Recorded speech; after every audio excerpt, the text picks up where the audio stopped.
Bismillahirrahmanirrahim. Assalamualaikum warahmatullahi wabarakatuh.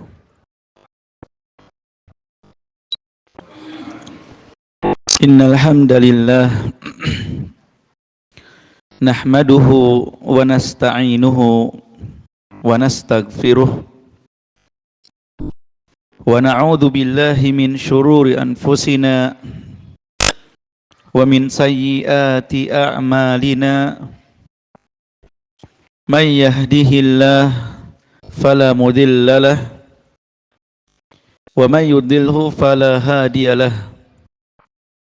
Asyhadu an la ilaha illallah wahdahu la syarikalah wa asyhadu anna Muhammadan abduhu wa rasuluh. Allahumma salli wa sallim wa barik ala abdika wa rasulika Muhammad wa ala alihi wa ashabihi wa man tabi'ahum bi ihsanin ila yaumiddin, amma ba'd. Bapak dan Ibu kaum muslimin dan muslimat jamaah Masjid Thariqul Huda yang semoga dirahmati dan dimuliakan Allah Subhanahu wa taala. Mari kita senantiasa memuji dan bersyukur kepada Allah Subhanahu wa taala atas segala nikmat dan karunia yang Allah berikan kepada kita, terutama dijadikannya kita sebagai seorang muslim, seorang mukmin, seorang pengikut setia Nabi Muhammad sallallahu alaihi wasallam, yang merupakan karunia yang besar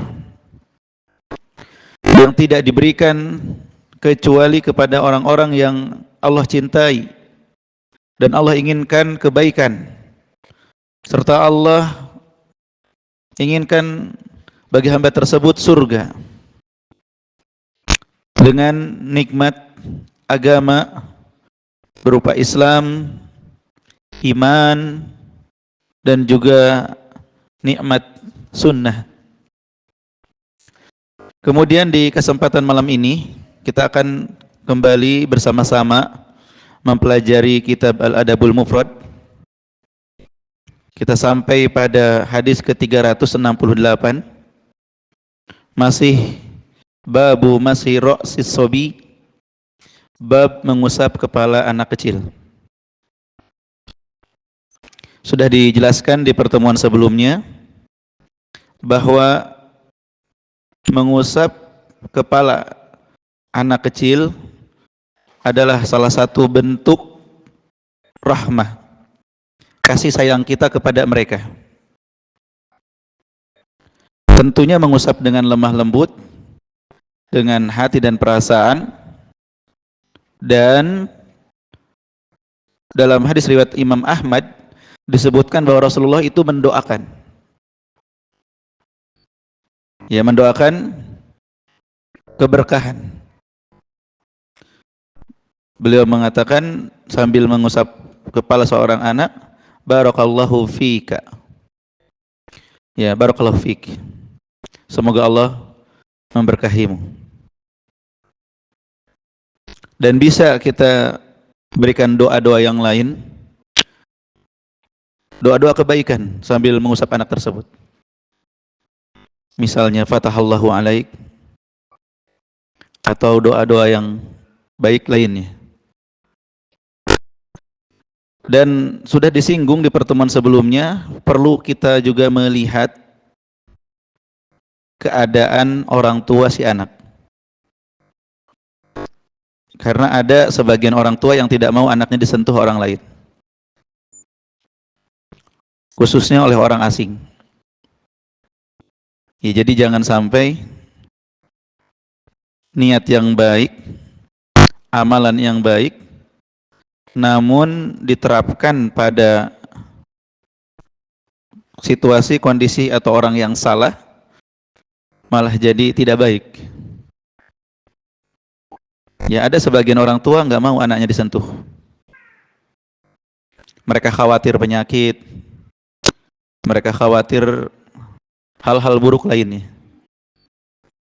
Ya, jadi ini juga perlu dilihat. Kalau kita yang sama-sama sudah mengerti sunnah, apalagi sama-sama belajar bab ini, insya Allah melihat temannya mengusap anak kita, kita mengerti ini lagi mengamalkan sunnah ya. Tetapi orang lain yang jauh dari ilmu, yang justru khawatir anaknya disentuh, apalagi kurang begitu akrab, apalagi nggak kenal, maka menghindarinya, untuk menghindari kemudaratan itu lebih utama. Dan juga tentunya kita juga memastikan tangan kita bersih. Ya jangan bapak habis bersin-bersin, bersinnya ditutup pakai tangan, ya setelah itu ngusap-ngusap anak orang gitu. Ya tentu kita juga melihat hal yang demikian. Ya. Dan 2 pekan lalu sudah ditekankan kan, agar kita semua mempraktekkan apa yang kita pelajari untuk lebih cinta, lebih sayang kepada anak-anak kita, baik anak kita sendiri maupun anak kaum muslimin.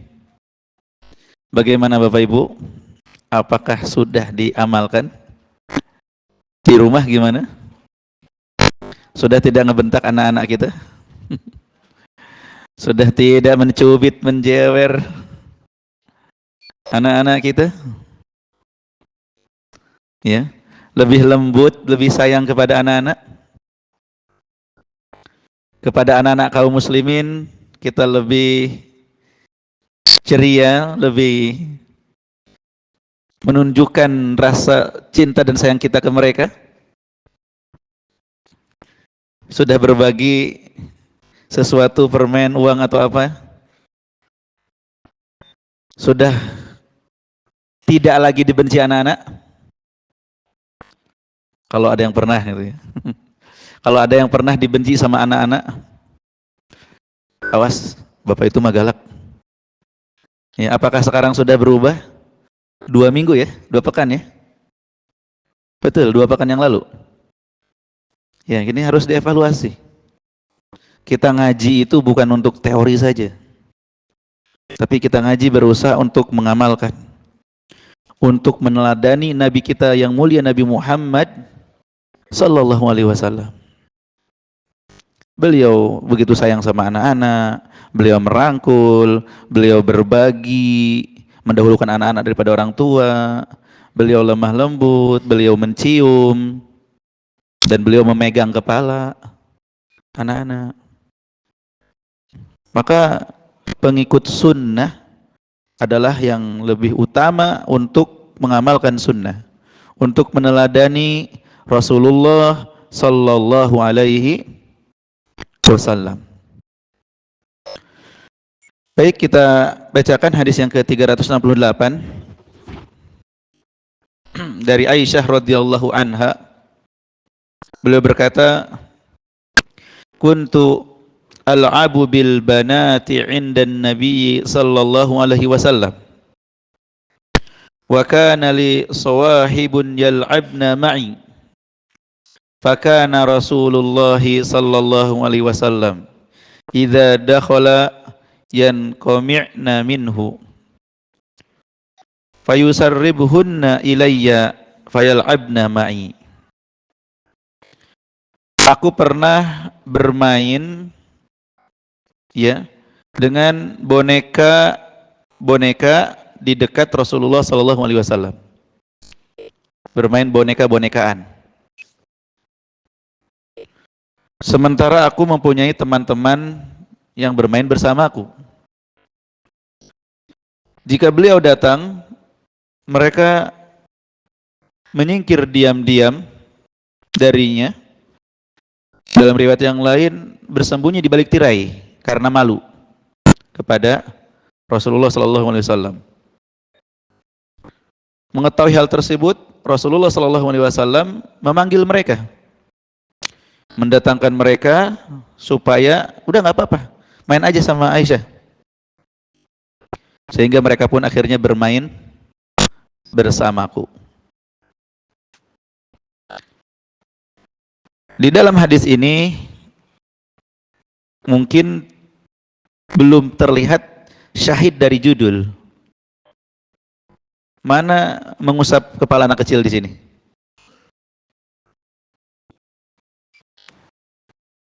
Di mana? Tidak terlihat.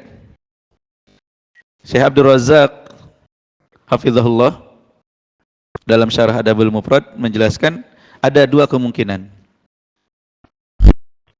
Kemungkinan yang pertama, Rasulullah memegang kepala mereka karena mereka masih kecil. Kemungkinan yang kedua, mereka yang lagi bermain boneka mengusap kepala boneka.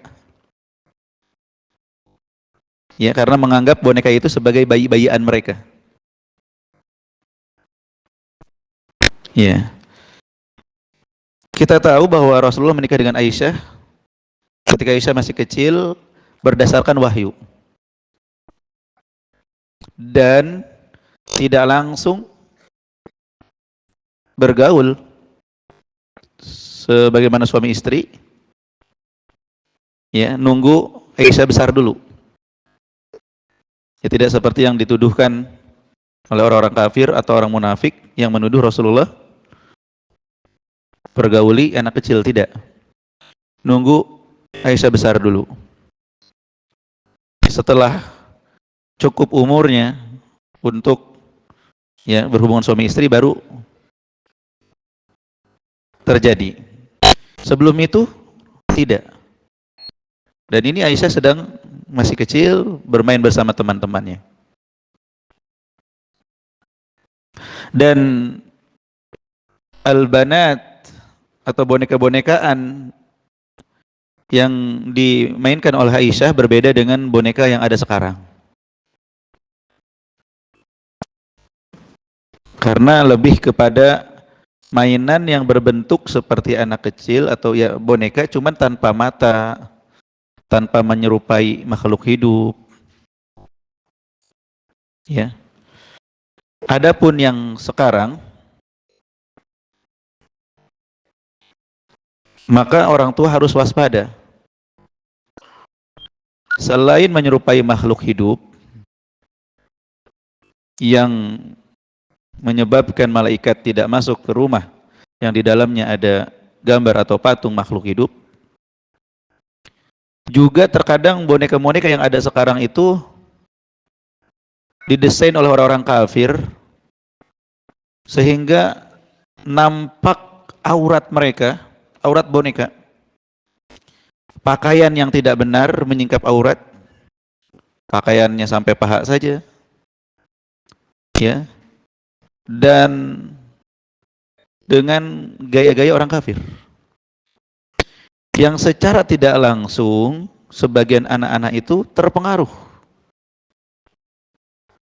Cakep juga ya pakai baju seperti ini, kelihatan auratnya, kelihatan betisnya, lebih daripada itu kelihatan paha, walaupun boneka. Sedikit demi sedikit anak tergambar, ya ada keinginan. Mungkin kita tidak sampai sejauh itu berpikir, tapi sebagian anak kaum muslimin yang tidak dibarengi dengan ilmu itu menjadikan sebuah pengaruh, ya, pakaian yang menampakkan aurat, pakaian yang ketat dengan gaya orang kafir, gaya seorang yang tidak muhtaram, yang tidak terhormat. Jadi pilihkanlah boneka yang benar buat anak-anak perempuan. Dan jangan juga kita mengatakan, nggak usah main boneka-bonekaan. Itu juga salah, Bapak. Pertama, salahnya adalah menyelisihi kodrat wanita yang suka bermain boneka-bonekaan.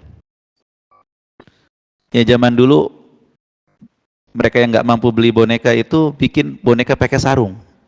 Pernah nggak Bapak?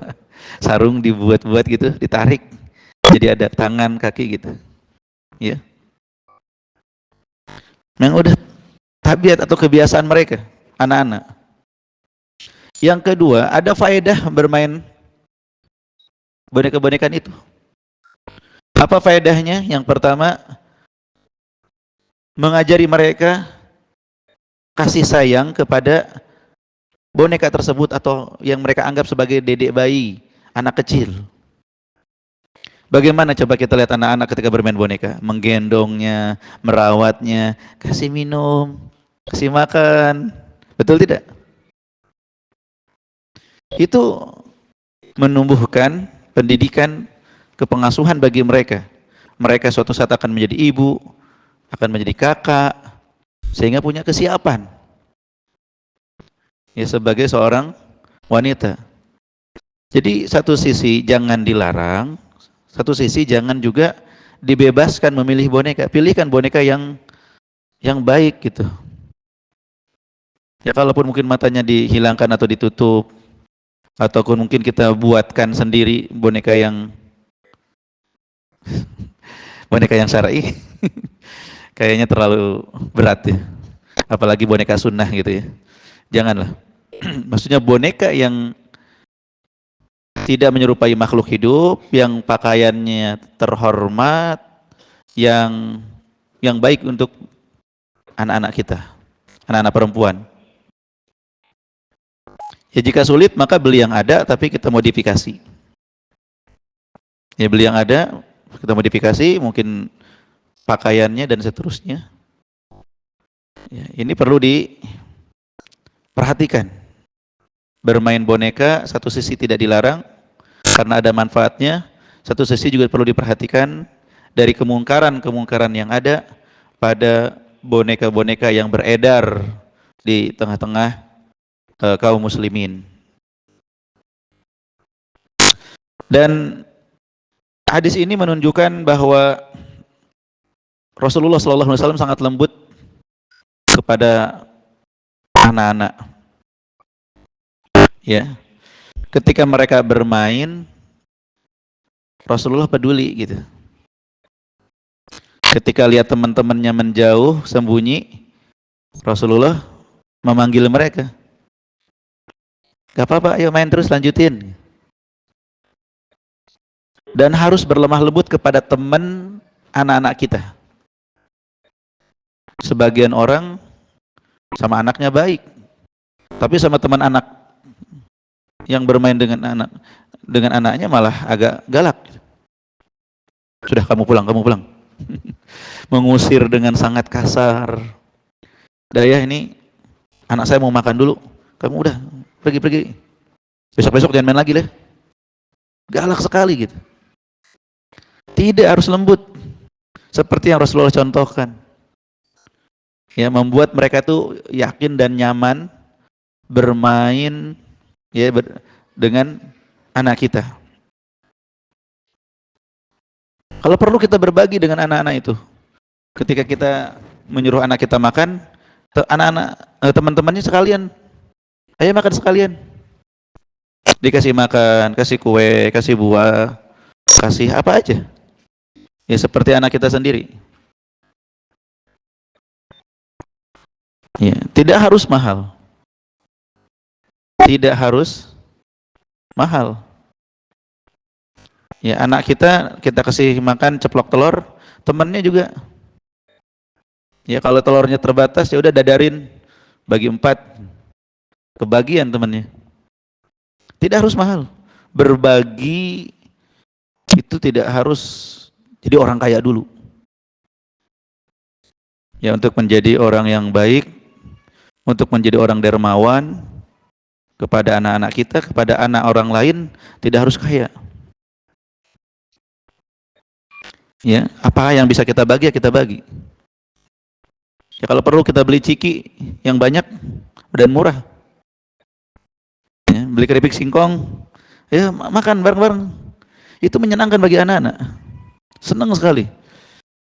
Ya, karena belum tentu di rumah mereka dapat makanan. Belum tentu di rumah mereka dapat jajanan. Dan kalaupun mereka terbiasa makan di rumah mereka, jajan di rumah mereka, tapi ini ada sesuatu yang berbeda. Ini dari teman saya, dari orang tuanya.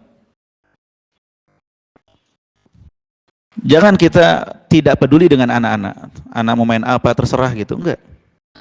Dalam riwayat yang lain disebutkan Rasulullah itu melihat Aisyah bermain kuda bersayap. Ya, Rasulullah ngajak ngobrol. Ini kuda ada sayapnya.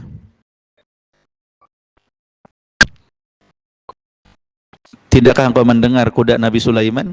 Kata Aisyah. Rasulullah cuma ketawa-ketawa aja. Ya. Cuma ketawa aja. Dan gak harus jadi perdebatan yang harus apa namanya sampai benar dan salah, bukan begitu. Tapi obrolan menghangatkan dengan anak.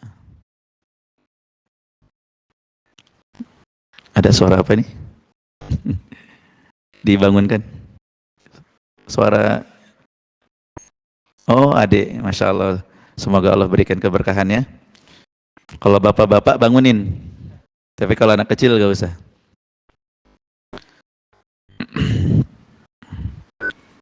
Ya, jadi Rasulullah melihat gitu ya, istrinya masih kecil main peduli, demikian anak kecil main peduli, seperti Abu Umair.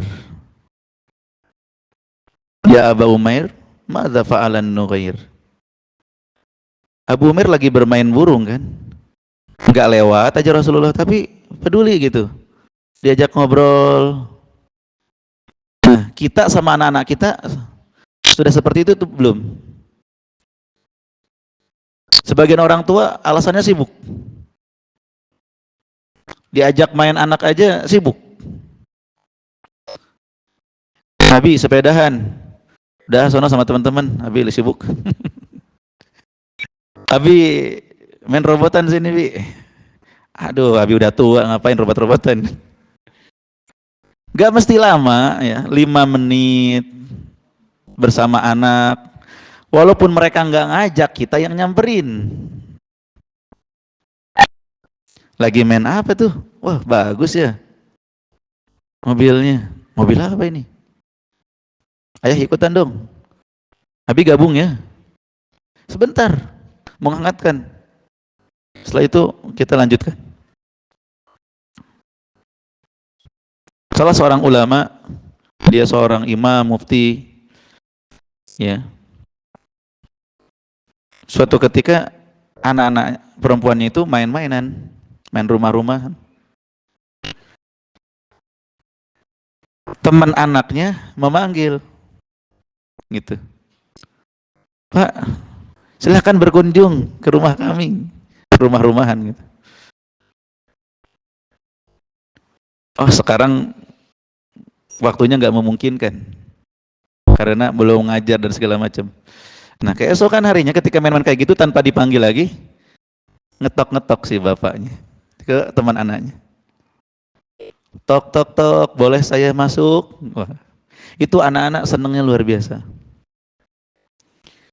Ya, sampai berikutnya anaknya sendiri yang minta. Abi, teman saya didatengin. Ini rumah-rumahan saya belum dikunjungin. Siap. Besoknya ketok-ketok ke anaknya. Ya. Permainan bersama anak-anak. Tidak, ya tidak akan menghabiskan banyak waktu. Hanya 3 menit, 5 menit. Tapi kebersamaan kita bersama mereka. Apalagi kalau bisa lebih lama. Main sepeda keliling-keliling bareng sama anak. Ya. Tentunya pada perkara-perkara yang baik dan mubah. Adapun perkara yang munkar, maka jangan, ya, demi akrab sama anak ikut-ikutan perkara munkar, ke tempat yang nggak baik, melihat yang nggak baik, dan seterusnya. Itu jangan ikut-ikutan. Ya, tapi kita secara lembut mengarahkan. Gimana kalau ke tempat ini aja? Ini kayaknya kurang bagus tempatnya. Biasa orang maksiat di sini. Tempat yang lain aja gimana yuk? Ini pelajaran yang bisa kita ambil dari hadis ini. Berikutnya, babu qaulir rajuli lis-shaghir ya bunai. Bab sapaan seseorang kepada anak yang lebih muda, anak kecil, wahai anakku, walaupun bukan anaknya. Wahai anakku. Hadis ini hadis yang dibawakan oleh penulis, ya, dari Abul Ajlan Al-Muharibi, ia berkata, aku pernah bersama pasukan Ibnu Zubair. Bapak tahu nggak kisahnya? Pasukan Ibnu Zubair.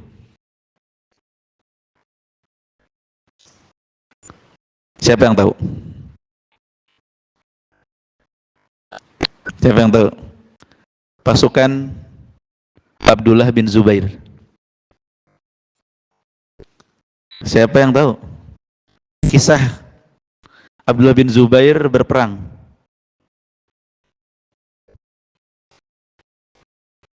Hah? Nggak ada yang tahu?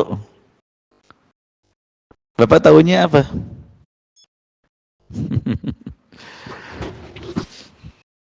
Bapak punya kitab sirah Nabi di rumah? Sudah baca sampai selesai? Belum? Bacalah.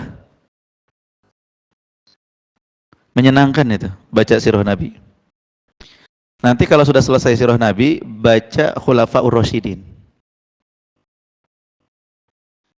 Baca Khulafaur Rasyidin, bagaimana kisah Abu Bakar dia pada masa pemerintahannya, Umar, Utsman dan Ali. Baca, Pak. Baru setelah itu baca kisah dinasti Umayyah. Setelah itu Bapak baca dinasti Abbasiyah. Itu sejarah, Pak.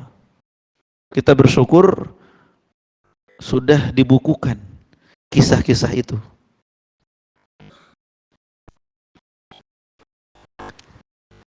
Langkah pertama beli dulu ya. Jangan sampai nggak punya. PDF-nya aja, Sad. PDF. PDF itu nggak apa-apa sebagai cadangan. Tapi buku ini kayak gini nih harus tetap jadi inti. Karena kalau di PDF HP bisa mati, bisa lowbat. Sebagian keluarga sekarang udah nggak tertarik dengan perpustakaan. Bukunya mulai dikerdus-kerdusin, sebagian dijual, bahkan dibuang. Apalagi kalau istri sudah bilang menu-menuin tempat aja nih, dibaca kagak. Ya emang benar jarang dibaca gitu. Nah ini harus kita kembalikan. Keluarga muslim itu punya perpustakaan di rumah. Ya, keluarga muslim harus punya perpustakaan di rumah. Minimal kitab yang dikaji. Ini yang bawa bukunya coba sangat sedikit ini. Bisa dihitung dengan jari, 1, 2, 3, 4. Yang bawa bahasa Arabnya Pak Us doang. Yang terjemahannya pada kemana ini?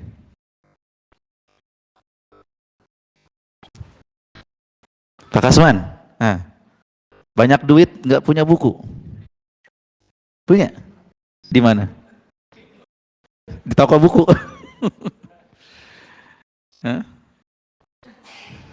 Ya, yeah. Jangan bakhil sama buku. Beli buku. Nah, nanti Bapak akan baca tuh pada kisah dinasti Umayyah tentang peristiwa Ibnu Zubair ini. Yaitu pada masa pemerintahan Yazid bin Muawiyah. Ya. Yazid bin Muawiyah. Terjadi peperangan. Terjadi peperangan, terjadi fitnah antara kaum muslimin dengan kaum muslimin. Saat itu pasukan Yazid bin Muawiyah dipimpin oleh Hajjaj bin Yusuf Al-Thaqafi. Pernah dengar nama Hajjaj bin Yusuf? Seorang gubernur yang terkenal kejam. Akibat dari peperangan tersebut, kiswah Ka'bah terbakar. Dan Abdullah bin Zubair terbunuh dengan kepala terpenggal dan badan yang disalib. Mengerikan sekali. Abdullah bin Zubair sahabat. Ya, Bapak baca lagi. Karena saya juga manusia bisa lupa. Jadi kalau Bapak baca lagi, ada apa yang kurang dari saya, bisa diluruskan. Ya, itu saya pelajari dulu waktu SMA. Kisah ini. Ya. Di Al-Irsyad kita belajar sirah Nabi, kita belajar Khulafaur Rasyidin, dinasti Umayyah dan Abbasiyah. Nah, jadi aku pernah bersama pasukan Ibnu Zubair. Berarti melawan kaum muslimin juga dong. Ya kan? Lalu sepupuku meninggal dan ia berwasiat agar untanya digunakan di jalan Allah. Kalau saya meninggal, unta ini tolong digunakan di jalan Allah. Wasiat harus ditunaikan nggak? Harus, selama tidak kepada ahli waris dan tidak melebihi sepertiga dari harta. Ya, misalkan Bapak berwasiat, kalau saya meninggal, tolong infak buat Thoriqul Huda 100 juta. Hartanya cuman 200 juta. Setelah dikurangin utang segala macam, hartanya cuman 200 juta atau 300 juta gitu. Ya 200 juta lah. Nah, bisa nggak ditunaikan untuk masjid 100 juta? Nggak bisa karena lebih dari sepertiga. Maka sepertiganya saja yang diberikan dari 200 juta itu. Atau wasiat buat ahli waris, buat istrinya atau buat anaknya, maka tidak bisa ditunaikan. Karena la wasiyata lil warathah, kata Rasulullah. Tidak ada wasiat bagi ahli waris. Ahli waris dapatnya berdasarkan pembagian dari Allah, hukum waris, bukan wasiat-wasiat. Ya. Karena kalau wasiat kepada ahli waris, nanti ahli waris yang lain belum tentu menerima, bahkan tidak akan terima. Dan akhirnya mengatakan ini yang meninggal nggak adil banget ya. Bukannya didoain yang meninggal, malah dilaknat sama anaknya. Si bapak nggak adil, masa berwasiat buat istrinya banyak banget, ya. Saya nggak dapat apa-apa, atau saya dapatnya sedikit. Ini tidak sesuai syariat. Semua sudah ada bagiannya, istri dapat berapa, anak dapat berapa. Kalau mau hibah masih hidup, memang diberikan hibah. Tapi ingat, hibah juga harus adil. Jangan yang ini harganya 500 juta karena di pinggir jalan, walaupun cuman 200 meter misalnya. Yang lain dikasih 1 hektar tapi harganya cuman 50 juta karena di pelosok. Tetap mahalan mana? Tetap pengen yang mana? Ini gak adil hibahnya. Yang dapat hibah yang murah tadi akan protes, Bapak gak adil. Kenapa nggak saya aja yang dikasih yang di pinggir jalan? Kenapa harus dia? Bapak pilih kasih. Nah, kalau hibah pun harus adil. Ya. Jadi mau pilih mana nih? Mau hibah atau mau bikin warisan? Ya, kedua-duanya boleh. Bedanya hibah wajib adil di antara anak, Di antara istri kalau lebih dari satu harus benar-benar adil. Siapa yang tidak adil, dia akan diazab di neraka nanti, naudzubillah. Ya, ada yang jalannya miring dan termasuk dosa besar ketika berbuat tidak adil kepada anak-anak. Karena itu menimbulkan kerusakan hubungan. Anak-anak jadi saling benci. Oh, ayah cuman cinta sama anak yang ini dikasih banyak, yang ini nggak dikasih banyak. Ya. Jadi ini wasiat untanya supaya digunakan di jalan Allah. Lalu aku katakan kepada anaknya, tunaikan wasiat bapakmu, bawalah kepadaku unta itu, karena aku bersama pasukan Ibnu Zubair. Aku lagi berperang nih, melawan pasukan Yazid bin Muawiyah.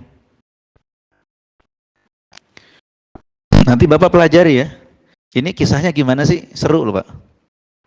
Kenapa bisa terjadi peperangan begini? Ini kisahnya sangat seru sekali. Kalau saya paparkan, waktu kita nggak cukup.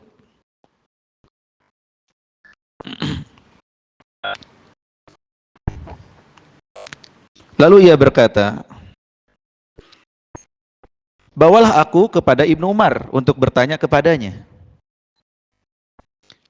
Ingin meyakinkan supaya tidak salah, minta fatwa kepada ahli ilmu. Dan ini mengamalkan firman Allah, fas'alu ahla dzikri in kuntum la ta'lamun. Bertanyalah kepada ahli ilmu jika kalian tidak mengetahui. Lalu kami menemui Ibnu Umar dan berkata, wahai Abu Abdurrahman, ayahku meninggal dan berwasiat agar untanya digunakan di jalan Allah, dan ini adalah saudara sepupuku. Ia bersama pasukan Ibnu Zubair. Kira-kira Ibnu Umar berada di pasukan mana nih? Ibnu Zubair atau Yazid bin Muawiyah?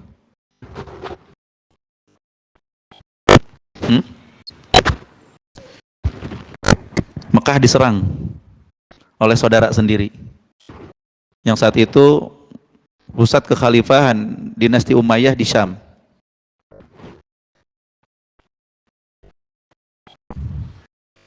Ibnu Umar seorang sahabat.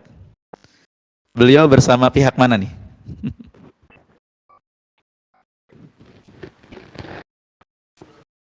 Nah, ternyata beliau termasuk yang berpendapat kalau terjadi fitnah antara kaum muslimin, jangan gabung dua-duanya. Menghindar. Tidak melibatkan diri gitu.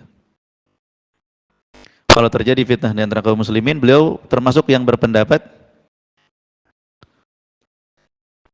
tidak melihat itu suatu perjuangan. Ya, jadi beliau tidak bersama Ibnu Zubair, tidak juga bersama Yazid bin Muawiyah. Maka kita lihat jawabannya.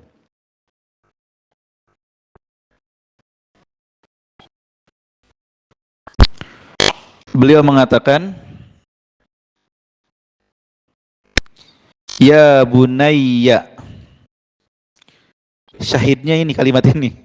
Kita bicara tentang kisah-kisah, tujuannya itu ingin menyampaikan bahwa Ibnu Umar menyampaikan kepada anak tadi, bukan anak kecil, tapi pemuda yang lebih muda umurnya, ya bunayya, wahai anakku. Ya. Inna sabilallahi kullu amalin salih. Sesungguhnya jalan Allah itu adalah setiap perbuatan baik. Ini penafsiran dari Ibnu Umar tentang fisabilillah. Semua kebaikan itu fisabilillah. Ketika dia seorang muslim ingin melaksanakan kewajiban-kewajiban dan dia mujahadah, itu fisabilillah. Karena untuk melakukan kebaikan itu butuh perjuangan. Contoh Bapak menuntut ilmu nih sekarang. Apakah Bapak menuntut ilmu ini ringan, gampang? Enggak. Kalau menuntut ilmu ini ringan, tentu akan banyak orang yang menuntut ilmu. Dan banyak orang yang pintar jadinya. Tapi karena menuntut ilmu ini berat, ya, ada yang belum makan malam, bener nggak? Ada yang belum makan malam, pulang kerja belum makan malam. Aduh, saya alhamdulillah selalu disediakan energen. Ya. Saya juga sama, kadang-kadang belum makan malam. Ya. Kita butuh perjuangan tuh. Kadang kita harus menunda pekerjaan dulu untuk menuntut ilmu. Kalau kita ngikutin hawa nafsu, pengen segala macam sibuk, ya nggak bakalan bisa ngaji gitu. Ya nggak bakalan bisa ngaji. Jadi menuntut ilmu butuh perjuangan. Itu fisabilillah. Mau berinfak juga sama, menahan atau melawan kebakilan yang ada pada diri kita, itu juga fisabilillah. Termasuk menahan diri dari yang haram, itu juga fisabilillah. Karena nggak ringan. Jadi Ibnu Umar menafsirkan fisabilillah semua kebaikan. Namun jika ayahmu berwasiat mengenai untanya agar digunakan hanya di jalan Allah, maka jika engkau melihat kaum muslimin berperang memerangi suatu kaum musyrikin, maka berikanlah unta itu kepada mereka. Beliau enggak membahas hukum berperang dengan Ibnu Zubair. Ini termasuk adab. Ibnu Zubair juga sahabat.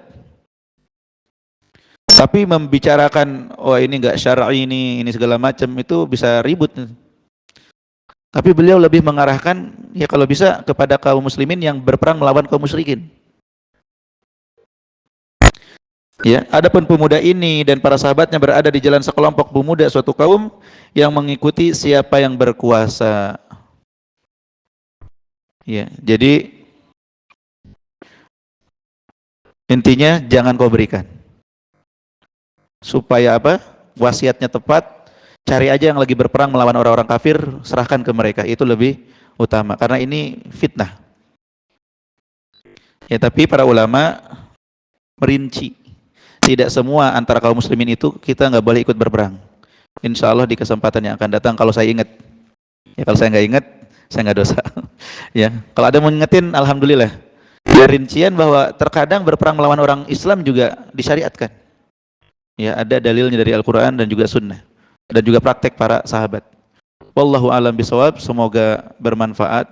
Jazakumullahu khairan atas segala perhatiannya. Mohon maaf atas kekurangannya.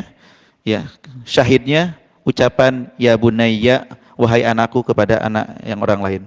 Subhanakallahumma bihamdik asyhadu an la ilaha illa anta astaghfiruka wa atubu ilaik. Assalamualaikum warahmatullahi wabarakatuh.